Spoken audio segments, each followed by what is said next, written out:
All right, you know what time it is. Neil Ratner Rock Doc here with a story. So, Marc Bolan, one of the pioneers of glam rock, would have celebrated his 75th birthday today. So I thought I'd tell you a few things about Marc Bolan that you might not know. And as usual, a little background first. Alright, so Mark grew up idolizing early rock stars like Little Richard, Eddie Cochran, and Elvis. And according to Bolan, I always knew I was different right from the start, right from the moment I was born. When I was younger, I certainly thought I was kind of a superior being. Alright then. Now, in addition to early rock and roll, Mark found inspiration in books, particularly Lord of the Rings. But Bolan also became fascinated with the English historical figure Beau Brummel, who lived from 1788 to 1840. Now, Brummel was a fashion icon, and he's credited with establishing the suit and necktie as a means of formal dress. Brummel saw himself as a living work of art, and that's what Marc Bolan saw himself as. He identified with Brummel's background, attitude, and of course his elegance. And according to Marc, 95% of my success is the way I look. Look and presence is what people pick up on. All right. Now, Bolan briefly joined a modeling agency and became what they called a John Temple boy, appearing in a clothing catalog for the menswear store. Now, he was a catalog suit model, of course, and he modeled suits after his hero, Beau Brummel. There were also cardboard cutouts of Marc in suits, which were displayed in shop windows. And Town magazine featured him as an early example of the mod movement in a photo spread with a few other models. All right, now, Bolan then changed his stage name to Toby Tyler when he met and moved in with child actor Alan Warren, who became his second manager.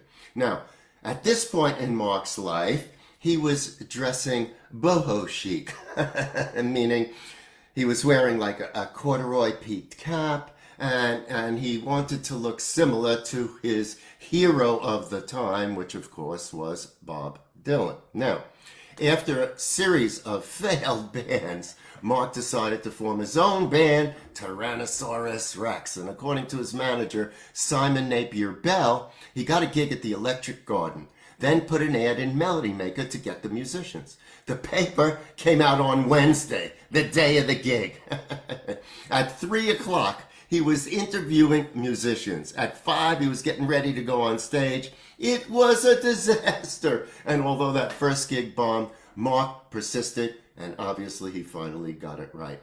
The single Ride the White Swan, which was produced by Tony Visconti, who also famously produced Bowie, changed it all for Marc, and in 71, the album Electric Warrior propelled Bolan to the top of the music charts. Now, I'll tell you a little personal story. I took T-Rex on an American tour in 1973. When I had my company, Circus Talents Limited, we had just finished the Dark Side of the Moon tour. I was working with Peter Watts from the Pink Floyd. We had this huge setup, and Floyd wasn't going out, and so we wanted to do something with it, so we booked a 3 Dog Night T-Rex tour. Horrible pairing for Marc Bolan.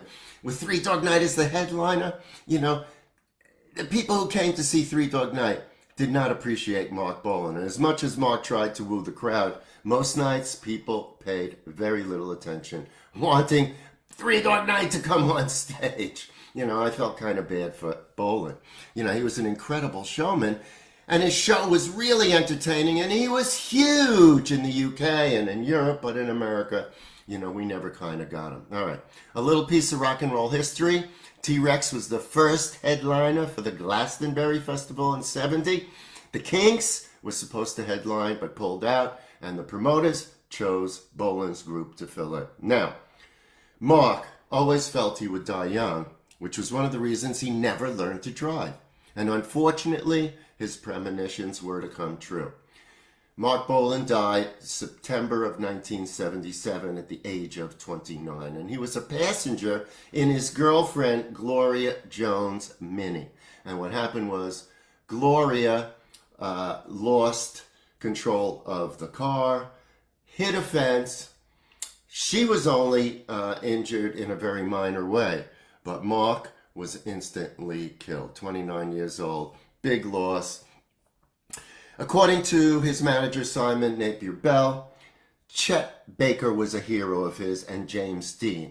And I said, well, be careful having James Dean as a hero because you might end up dying in a Porsche. And Marc said back to me, oh, I'm just tiny. He was a real little guy. I'd like to die in a Mini. Be careful what you wish for. Yeah. Yeah, be careful what you wish for. You never know. Marc Bolan, incredible talent, died very young. On another day, I'll tell you about his relationship with David Bowie, which was quite interesting. All right, that's my story for today, and I hope you enjoyed it. I'll have more stories as the weekend goes on. You know where to find me around the internet, and as I like to tell you, always remember to keep on rocking. All right, I'll see you somewhere real soon. Bye for now.